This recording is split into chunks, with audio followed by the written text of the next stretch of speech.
വിളിച്ചപ്പോൾ ആ മെസ്സേജ് പോയി, ഡിലീറ്റ് ആയിപ്പോയി. ഞാൻ ഇനി ചെക്ക് ചെയ്ത് നോക്കിയില്ല. ആരോ ഒരാൾ പറഞ്ഞിട്ടുണ്ടായിരുന്നു, ഏതൊരു ഫ്രണ്ട്. നോക്കിയപ്പോൾ അങ്ങനെ ഒരു മെസ്സേജ് ഇല്ല എന്ന് പറയുന്നു. ഓക്കെ 40 സപ്പ് ഉള്ള ഒരു ചാനൽ 108 സപ്പ് ആക്കി 2 ദിവസം കൊണ്ട്. നിനക്കറിയാം ഡാലി ചാനൽ അവർക്ക്. അതെ, നമ്മൾ അരുൺ ബ്രോ കട്ട സപ്പോർട്ടാണ്. നീ അരുൺ ബ്രോൻ്റെ ലൈവിൽ വാ, ഞാനും അവിടെ കാണും. നീ വേറെ ഒരു ലൈവിലും ആവശ്യമില്ല. ഞാനും എല്ലാ ലൈവും ഞാൻ നിർത്തി വെച്ചിട്ടുണ്ട്. എൻ്റെ അടുത്ത് ചിരിച്ചുകൊണ്ട് എന്നെ നശിപ്പിക്കാൻ നോക്കുന്ന ലൈവിലൊന്നും ഞാൻ ഇനി പോകുന്നില്ല ആരടുത്തും. ആരാന്നൊന്നും എനിക്കറിഞ്ഞൂടാ, പക്ഷെ ഇതാണ് സംഭവം. ഇതിനകത്ത് ഇങ്ങനെ ഒരുപാട് കളി നടക്കുന്നുണ്ട്, നമുക്കറിയാൻ വയ്യെന്നേ ഉള്ളൂ. അരുൺ ബ്രോയ്ക്ക് കുറേ അറിയാടോ, പക്ഷെ നമുക്ക് ലൈവിൽ അങ്ങനെ ഒന്നും പറയാൻ പറ്റില്ല, മനസ്സിലായോ? പറയുന്നതിനെല്ലാം ഒരിതുണ്ട്. ചിലപ്പോൾ ഈ ലൈവിലും ഫേക്ക് ആൾ ഒളിച്ചു നിന്ന് കേൾക്കുന്നുണ്ടോയെന്ന് ആർക്കെങ്കിലും അറിയോ? ഞാൻ പോകുന്ന ഇടത് മാത്രം ഞാൻ പോകുന്ന ഇടത് മാത്രം അവൾ വരും. ഞാൻ അരുൺ ബ്രോ പോകുന്നിടത്ത് മാത്രമേ ഞാൻ പോകുന്നുള്ളൂ ഇപ്പോൾ.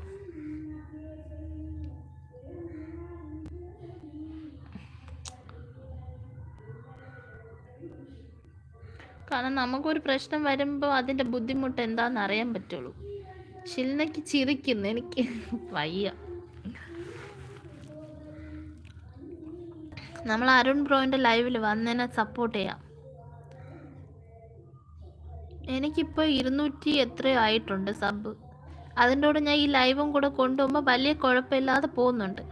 അതേ കണക്ക് നീയും ലൈവ് എടുക്കും. പക്ഷെ നീ ഒരു കാര്യം ചെയ്യ്, നിനക്ക് പേടിയാണെങ്കിൽ നീ ഒരു ദിവസം ഒരു ലൈവ് എടുക്ക്. അവൾ വിളിക്കും, അന്നേരം വരും അവൾ. അതെ, എന്നെ നമ്മൾ അരുൺ ബ്രോ വിളിക്കും, ആ സമയത്ത് ഞാൻ പോവും. അല്ല അവിടെ മാത്രം പോവും, വേറെ ഒരിടവും ഞാൻ ഇപ്പോൾ പോവാറില്ല. ആരെയും നമുക്ക് വിശ്വസിക്കാൻ പറ്റുന്നില്ല, അതാണ് ഇപ്പോഴത്തെ അവസ്ഥ.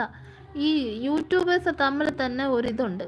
ഇപ്പം നീ എന്നെക്കാളും വളരുമ്പോൾ അയ്യോ അവൾ എന്നെക്കാളും വളർന്നോ, അവളെ എങ്ങനെയെങ്കിലും താഴോട്ട് കൊണ്ടുവരണം എന്നൊരു മൈൻഡാണ് ഇപ്പോഴത്തെ യൂട്യൂബേഴ്സിൻ്റെ, മനസ്സിലാവുന്ന. അതുകൊണ്ട് അറിയാൻ വയ്യാത്തടത്തൊന്നും പോയി ചാടാതെ നമ്മൾ അരുൺ ബ്രോൻ്റെ ലൈവിൽ വാ. നിനക്ക് നീ നോക്കിക്കോ, നീ പോയി വരുമ്പോൾ നിനക്കറിയാമല്ലോ എത്ര സബ് നിനക്ക് കിട്ടുന്നുണ്ടെന്ന്.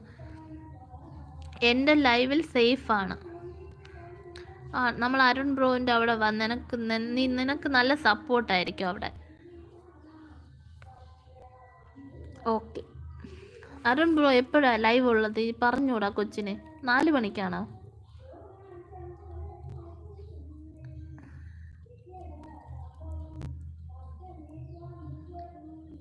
ഷിൽനിക്ക് നമ്പർ വരെ വാങ്ങാൻ പേടിയാണ്. ആ ആൾ എങ്ങനെ ലൈവ് ഇടും? എടാ, ലൈവ് നമ്മൾ സ്റ്റാർട്ട് ചെയ്യുമ്പോൾ എല്ലാം ഫേസ് ചെയ്യാൻ തയ്യാറാണെങ്കിൽ മാത്രമേ ലൈവ് ഇടാവൂ. അത് പറ്റത്തില്ലെങ്കിൽ ലൈവിന് വേണ്ടി മെനക്കെടരുത് കേട്ടോ. ഞാൻ ഇപ്പോഴേ പറയുക, ലൈവ് ഇട്ടോ ചിലപ്പം നമ്മളിനി എത്ര ആത്മാർത്ഥതയോടെ പോയാലും ഇതേ കണക്ക് ഫേക്കും കാര്യങ്ങളൊക്കെ വരും. അതെല്ലാം ഫേസ് ചെയ്യാൻ പറ്റുവാണെങ്കിൽ ലൈവ് ഇട്ടാൽ മതി. പമ്പ എനിക്ക് എപ്പോഴാ റോസ് തന്നത്? ഇന്ന് നോക്കട്ടെ, മൂടില്ലടി എനിക്ക്. ആണോ? എന്തോ പറ്റി? കുറേ നേരം കൊണ്ട് പറയുന്നല്ലോ എന്തോ കാര്യമുണ്ടെന്ന്. ഷിൽന ചിരിക്കുന്നു കേട്ടോ. ഷിൽന 9 മണിക്ക് എത്താൻ പറ്റുമെങ്കിൽ ലൈവിൽ. രാത്രി വരാൻ പറ്റത്തില്ല എന്ന് പറഞ്ഞു കേട്ടോ. ശരി, നാളെ 6 മണിക്ക് ലൈവ് ഉണ്ട്, നൈറ്റ് 9 മണിക്ക് ലൈവ് ഉണ്ട്.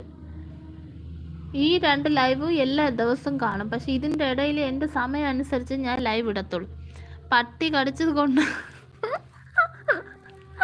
പട്ടി കടിച്ചതിൽ എന്തോ പേടിക്കായിരിക്കുന്നു, ഇഞ്ചക്ഷൻ എടുക്കുകയല്ലേ. അതൊന്നുമല്ല, ആൾക്ക് എന്തോ വിഷമിക്കുന്ന എന്തോ ഒരു കാര്യം ഉണ്ടായിട്ടുണ്ട്, അത് ആള് പറയുന്നില്ല, ലൈവ് ആയോണ്ടായിരിക്കും. അരുൺ ബ്രോ ഫുഡ് കഴിച്ചോ? ചിരിക്കുന്ന ഇമോജി അല്ല, ലവ് ഇമോജി ആണത്. ചിരിക്കുന്നതല്ലേ അത്? ഇനി എന്തൊക്കെ പഠിക്കാതിരിക്കുന്നത്? എന്തുവാ, എനിക്ക് ഭയ ചിരിക്കുന്നതല്ല, വേദന സഹിക്കണ്ടേ. പട്ടി കടിച്ചത് ഇന്നാണോ?